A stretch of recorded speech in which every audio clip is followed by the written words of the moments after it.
esta entradilla haga referencia a otro aspecto, algo que la Iglesia hizo público el lunes pasado, día 15.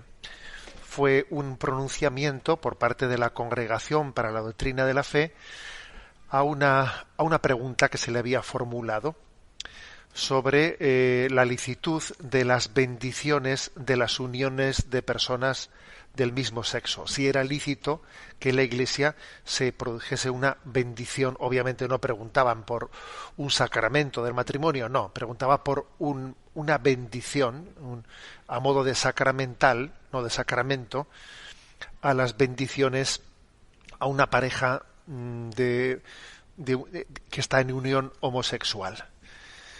El cardenal precepto de esta congregación de la doctrina de la fe anunció que el Papa Francisco le había bendecido, le había mandado, había firmado la publicación de esta respuesta. Y la respuesta, como podéis imaginar, y supongo que ya habréis escuchado, la respuesta es que no es lícito bendecir por parte de un sacerdote de la Iglesia, por parte de la Iglesia, a una pareja que está en unión homosexual. No es lícito bendecir una unión de parejas homosexuales. Obviamente se podrá bendecir a una persona, independientemente de que sea homosexual o deje de serlo, porque en la bendición lo que hacemos es pedir la gracia de Dios y somos más importantes para Dios que todos los pecados que podamos cometer cada uno en nuestra vida. Pero otra cosa distinta es bendecir no al pecador, sino bendecir al pecado.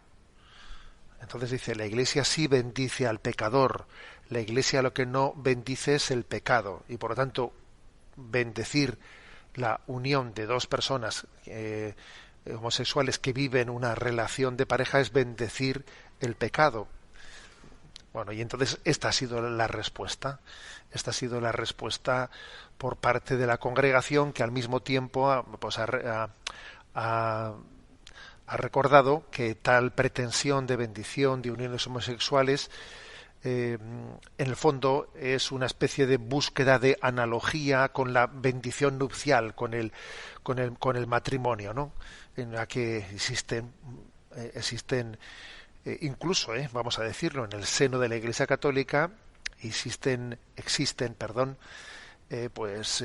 grupos, existen presiones diciendo que la Iglesia tiene que abrirse, tiene que reconocer lo que la sociedad se está reconociendo, que es la licitud de las uniones homosexuales. Y entonces, bueno, también este documento ha recordado pues una declaración contundente de la encíclica Amoris Laetitia del Papa Francisco. Allí se decía, no existe ningún fundamento para asimilar o establecer analogías, ni siquiera remotas, entre las uniones homosexuales y el designio de Dios sobre el matrimonio y la familia. Es decir, no tiene nada que ver. Por lo tanto, no cabe hablar de unión matrimonial, ni siquiera de una bendición, como ahora se matiza, ¿no? Ni siquiera de una bendición sacramental. Bueno, esta declaración fue firmada por el Papa y fue publicada el lunes pasado. Y hemos visto durante la semana pues muchos ataques, ataques al cardenal precepto de la Congregación de la Doctrina de la Fe, en el fondo no atreviéndose a decir que a quien están atacando en última instancia es al Papa, que es el que ha mandado publicar esta respuesta ante esa pregunta de si es lícito bendecir uniones de personas del mismo sexo. Ataques que incluso también han partido de algunos obispos, sí, muy tristemente de algunos obispos, algunos de la Conferencia Episcopal Alemana y de otros lugares, ¿no?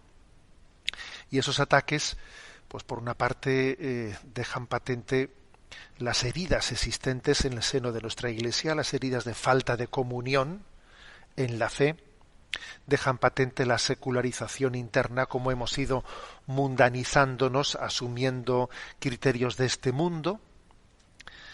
Son una llamada, ¿no?, a que oremos por la Iglesia.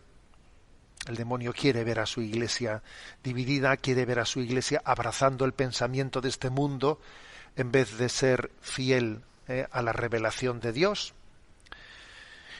Bueno, pues estamos llamados a ello. Pero también me vais a permitir que en esta entradilla yo diga una cosa. Gracias, Señor. Gracias por tu Iglesia. Gracias, Señor, pues por pastores que en el momento de la tormenta permanecen fieles, ¿no?, a ese mensaje que tú has revelado y has puesto en manos de la Iglesia. Gracias por los mártires en la confesión de la fe, porque, ojo, este es un momento de martirio en la confesión de la fe. A mí me ha venido a la mente un episodio del que fui testigo, que creo haberlo contado ya, en antena, pero bueno, cuando yo fui elegido, mejor decir, nombrado, ¿no?, obispo, antes todavía de ser consagrado, el Papa Benedicto XVI fue a Valencia al Encuentro Mundial de las Familias y a mí, pues bueno, pues me permitieron ir junto con los obispos, aunque todavía no estaba consagrado, pero estaba ya elegido, y me permitieron introducirme allí en el grupo con ellos, ¿no? Y recuerdo que tuvimos los obispos pues un encuentro en la capilla, en una capilla de la Catedral de Valencia. Una capilla, por cierto, en la que se conserva el Santo Grial. Y no olvidaré nunca las palabras que el Papa Benedicto XVI dirigió al episcopado español en aquel momento, porque el episcopado español había aprobado entonces un documento llamado Teología y Secularización en España, un documento que había sido publicado contra viento y marea, porque en ese documento, Teología y Secularización en España, se había puesto el dedo en la llaga de cómo en nuestras facultades de teología pues se habían infiltrado montones de errores en la enseñanza de la teología, montones de errores sobre la virginidad de María, sobre la divinidad de Jesucristo, sobre la presencia real de Cristo en la Eucaristía, sobre la resurrección, sobre la revelación, sobre cosas muy gordas. Y este documento pues denunciaba todo eso y obviamente ponía nombres y apellidos sobre dónde estaban esos errores, ¿no? Y claro, fue un documento de esos que después de muchas resistencias fue aprobado, ¿no?, por el episcopado español. Y entonces el Papa Francisco dijo a los obispos, yo allí, como digo, no tenía mérito alguno, porque acababa de ser pues nombrado sin más, pero dijo a los obispos españoles: habéis salido a defender la fe de los sencillos y Dios os lo pagará. Pues yo me atrevo a decir esto a la Congregación de la Doctrina de la Fe, al Papa Francisco, a todos aquellos, ¿no?, que han obviamente, ¿no?, pues dado que han dado su testimonio de fidelidad martirial, ¿no?, en este momento, para que la Iglesia responda a esto, en medio de esta presión tremenda internacional LGTBI, que en medio de la cual estamos, la Iglesia dice esto. Yo también me atrevo a decirles: habéis salido en defensa de la fe de los sencillos y Dios os lo pagará. Dios bendecirá este acto de fidelidad que ha tenido la Iglesia diciendo y proclamando en este gran momento de zozobra y de prueba.